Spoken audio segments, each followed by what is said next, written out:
This is Talk of the Town, a weekly program featuring community events happening in and around Northeast Michigan, with your host, Nancy Smithem, and the latest news from Alpena Community College with Dr. Olin Joynton. And now, today's Talk of the Town.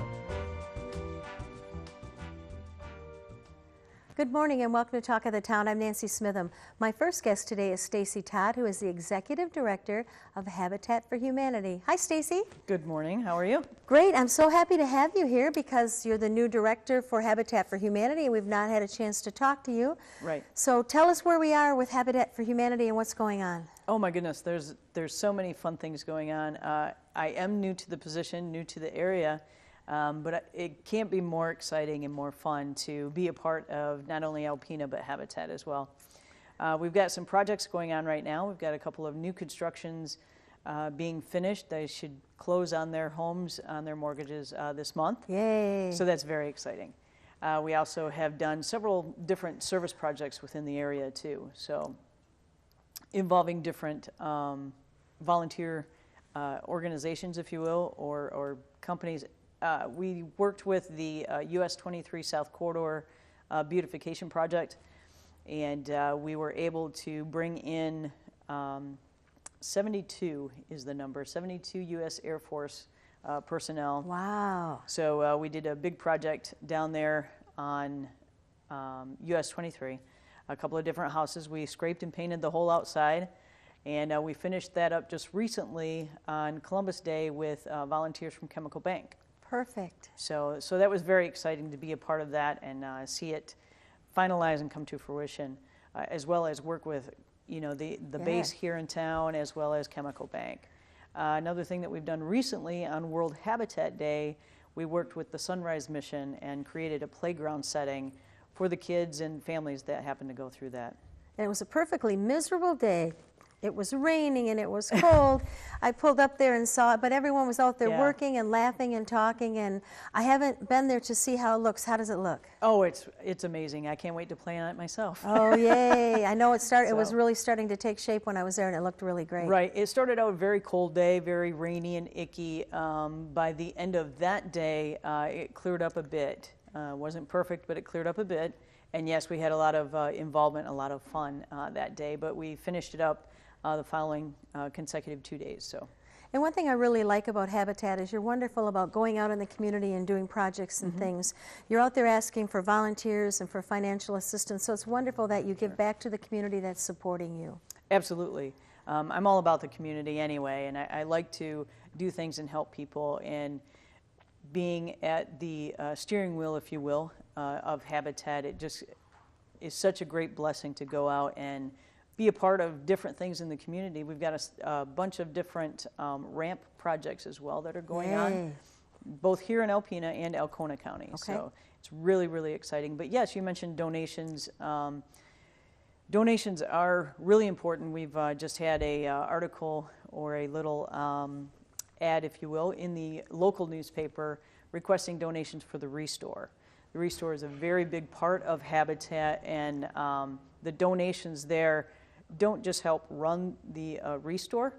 It helps to go back into the community and build the homes for these people, or rehab, or ramps, or even these little playground projects. So it goes further than just the Restore. Okay, and if someone, I can't imagine anyone hasn't been to the Restore. Right. But if you haven't, you need to go there every day because items change every day. Every day, yes. Everything from electrical and plumbing supplies to home interior to furniture to garden, yard, and everything. Paint. Everything is in there. Appliances, used appliances.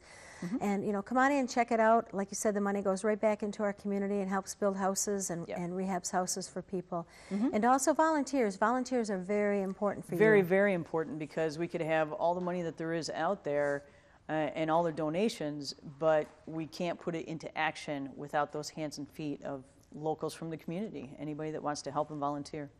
And, one thing a lot of people don't know about is, you go out and pick up donations too. You schedule donations, you'll pick them up. So if you have a bunch of stuff that you want to get rid of, you don't have a truck, call, get on the schedule, you'll come pick it up. Yep, you just call right up to the store. It's 989-354-5555. And the guys will take your information, they'll schedule a pickup time, and you won't have to lift anything. You know, we've got nice, strong guys. Now come out Yeah. and lift it and haul it away in the truck.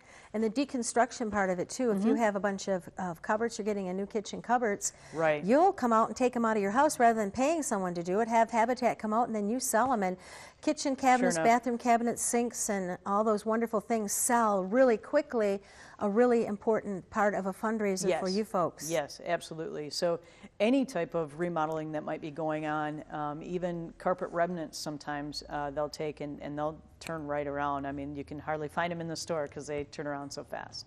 And that's one thing we want to tell people, you know, if you donate things, you know, you're really helping the community. Plus, if you need something, if you're a landlord for apartments or your first home or helping your kids get off to college, come in and check it out, because you have just not about only that, everything. Yeah, there's a couple of businesses in town, Cobby Goose, which is kind of new to town. Yes. They did pretty much their entire furnishings, cabinetry, sinks, even some of the work tables. They're telling me they got everything from the Restore. Wonderful. So yeah, you can build your business through the Restore. Yes, you can. Now we have about 2 minutes left, so how are we with applications? Are we going to have some new builds? What's going on? Actually, this year we've got a home that's been donated here in Alpena County, so that will be our quote-unquote new build for the year. There are some applications that are coming through, and the Family Selection Committee are looking at those as we speak. But there's always time and always room to bring in more applications, because just because someone applies doesn't mean that they qualify to be a Habitat family. So anyone that thinks they may or know someone that may qualify, stop into the office down at the Presbyterian Church off Chisholm and pick up an application, fill it out, bring it back in, or they can go online to our website, habitatnemi.org. And all those applications are there as well. And volunteer applications can be picked up at the Restore too.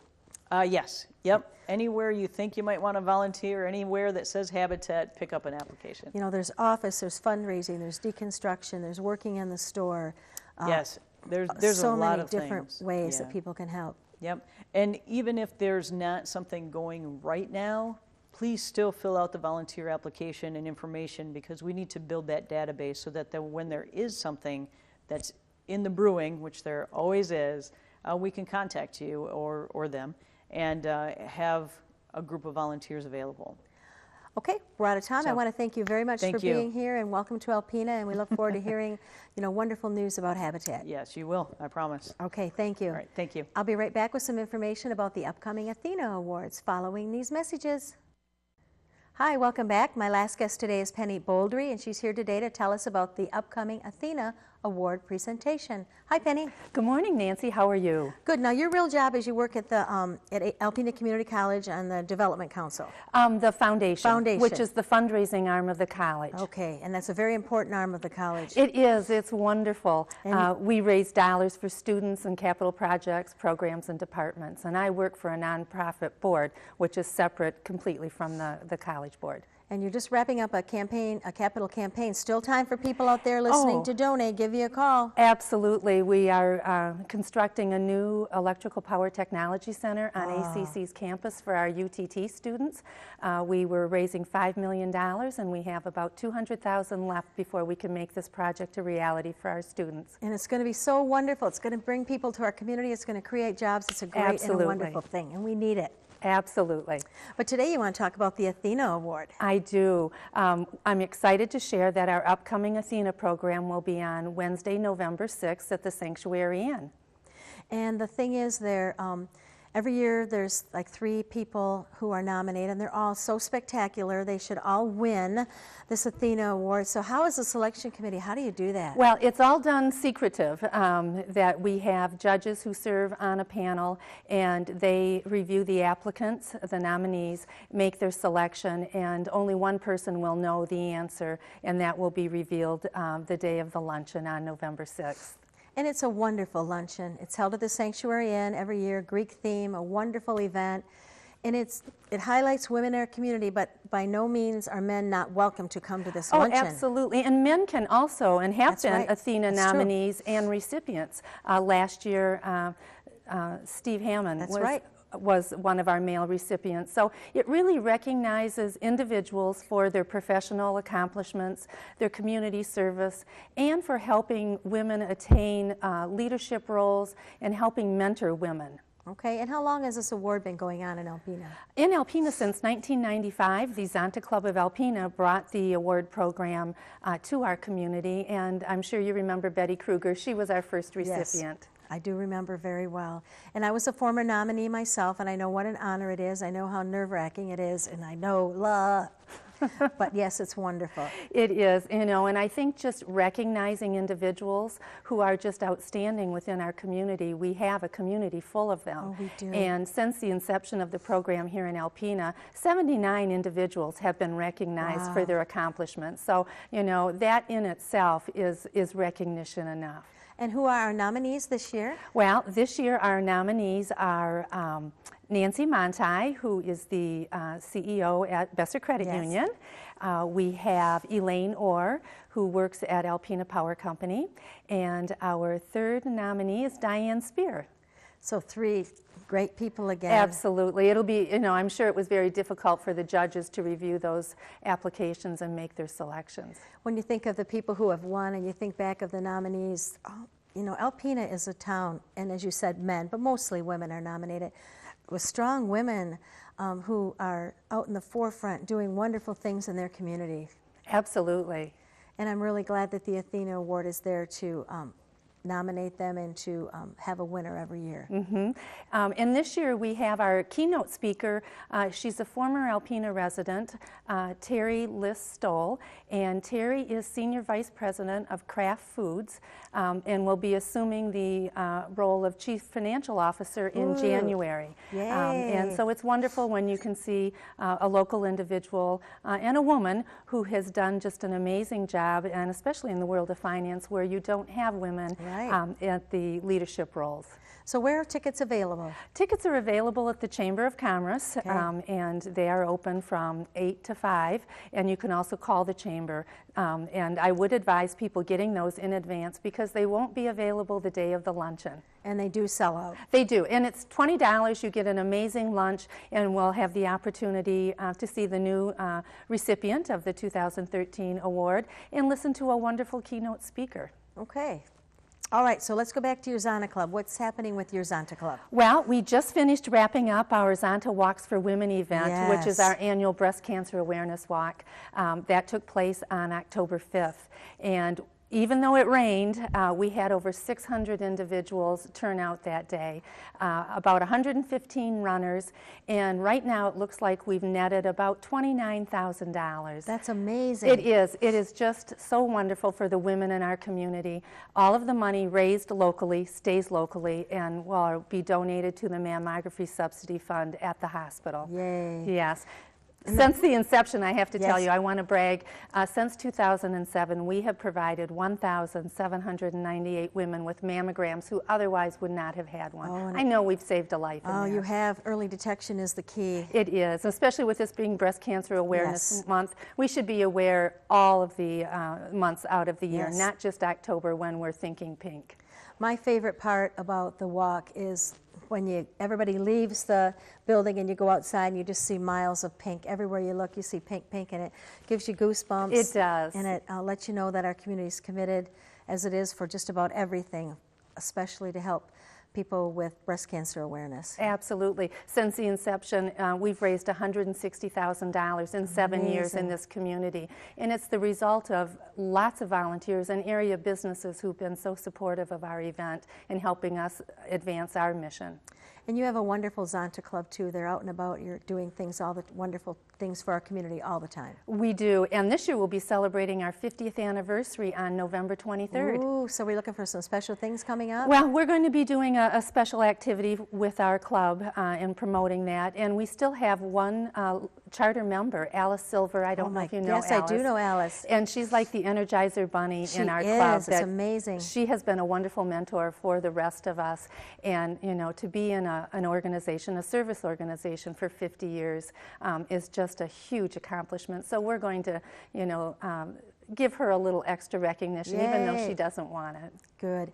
Well, and once again, we just want to mention the Athena Award. It's Wednesday, November 6th. Yes. Begins at 11:30 at Sanctuary Inn. Tickets are $20, available at the Alpena Chamber of Commerce. You get a wonderful Greek luncheon, hear a great keynote speaker, and get a chance to be first in line to congratulate our new Athena Award winner. Absolutely. Thanks, Nancy. Thank you, and thank everyone on the committee for making sure this happens every year. I will. Thank you. Please stay tuned for Dr. Olin Joynton following these messages.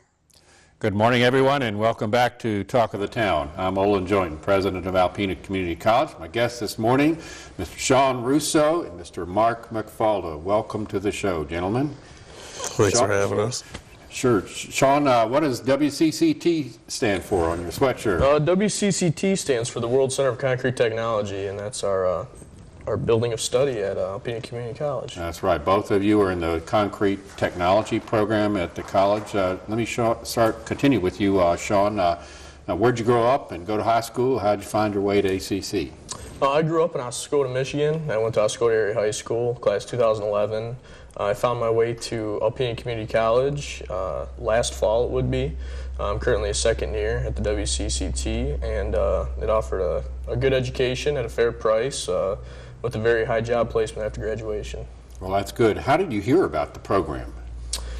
Actually, by some mutual family friends. They told me about it. There's a couple people who went through the program, and they said they had a lot of success with it, and it prepared them very well for the industry. Good. Word of mouth. How about you, Mark? How did I hear about the program? No, where did you grow up and go to high school? I grew up in the area, Posen. It was fine. And I heard about the program just being in the area. You know, everybody seems to be in the industry. You know, there's a handful of quarries, there's cement plants, and it's got a high profile in this area because for 100 years or more, limestone extraction, production of cement, Besser Company, production of equipment to make concrete masonry units, allied businesses. That's really what took over in this regional economy after the timber was hauled out in the 1800s. So it really does fit in with our mission. I like to say community is our middle name at ACC, and to have a program that's so tied closely to local industry is really satisfying to me. Back to you, Sean. What is concrete technology all about? There's a couple different things. Our instructors, Tim and Kevin there, they tell us that concrete is the most technologically advanced building material in the world, and it truly is. You can do a lot of different things with it. I worked as a co-op this summer as a tester for a third-party testing firm for concrete and other materials testing. Did a 12-week program down in the city for that.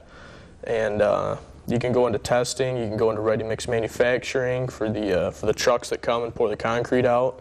And we're also taking some block courses this semester as well to learn about the masonry industry. So when you test concrete, you know what the mix design is, and there's some chemistry and physics involved with that. But then you produce samples and then you subject them to what kind of testing? Compressive testing mostly. We'll test to see the compressive strength in the concrete. We'll put it in a breaker. I've seen those cylinders, yep. and the pressure comes down. Absolutely. And it measures, yep. And when does it crumble? Is that what you're see how strong it is, and then it'll give us a point where it fails, and we'll check the failure. And with the plastic concrete, we'll check different things such as air and slope tests, which have to deal with workability and different things like that for the plastic concrete properties. Very interesting. What would you like to add to that, Mark? What aspects of the program have been interesting to you? I mean, it's all pretty interesting. I grew up with a background in carpentry, masonry field, so it's always been kind of a part of my life. So I like to get into it too. You know, the flexural strength and flow as well. Some of those other tests that we do on plastics. It sounds like a program. It's got some theory to it, but also a lot of hands-on. Is that correct? Absolutely. Right. And so you'll be in class for a while, but then you'll go work with stuff in a lab. Or what about field trips? Have you been able to go to any off-campus sites? We did. We've the first year we went to a couple of different quarries and seen what they do there with the blasting and the harvesting, if you will. And then we went to Lafarge here in town, and got a tour of that. And then just last week we went up to Sheboygan and toured their block plant. Very good. Well, what about the job prospects? Sean, back to you. You mentioned they were pretty good.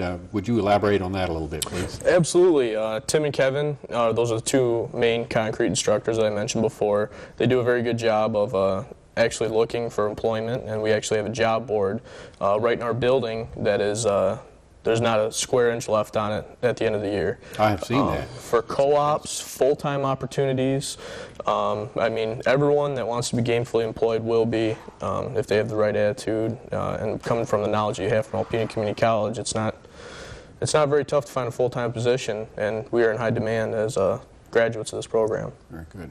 Mark, is there a particular area or company that you have your hopes set for when you graduate in May?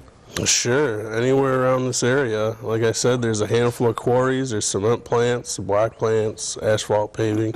My objective, I guess, with getting into this program is to find a niche in this community. Very good. A lot of people want to stay here, but many of our graduates go elsewhere in the state, to other states, even foreign countries. Kind of back to the World Center for Concrete Technology. Sure. We're the only program, you probably know, in the country like this, and so we get some students from out of Michigan, out of the area, and we send them out into the field. So one part of the message I have for people in this community: you may train for something. This would apply not only concrete tech but other fields. You may train for it at ACC. You might need to work elsewhere, but just be prepared for that. And there's also a chance that you can stay here in Northeast Michigan, which it's probably where family is. It's really nice here, and a lot of students are going to try to do that. Very good. What about the other services of the college? Have they been satisfactory? Libraries, financial aid, advising? Anything to say about that? Go ahead. We have a very updated computer lab in our building itself. We also have our block manufacturing plant in the college itself, in our building, over a $2 million block plant donated by Besser. And you know, we have access to the library, and all the other instructors are also very helpful in our core classes that we take. Well, that's great. We got to wind it up now, but thank you very much for being my guest, and congratulations on your choice of ACC, choice of a great program at ACC, and best wishes for your careers ahead. Thank you. Thank you. This has been Talk of the Town with Nancy Smithem and Dr. Olin Joynton. For a list of events taking place in Northeast Michigan, visit our website at wbkb11.com and click on Community. This has been a Thunder Bay Broadcasting Corporation production.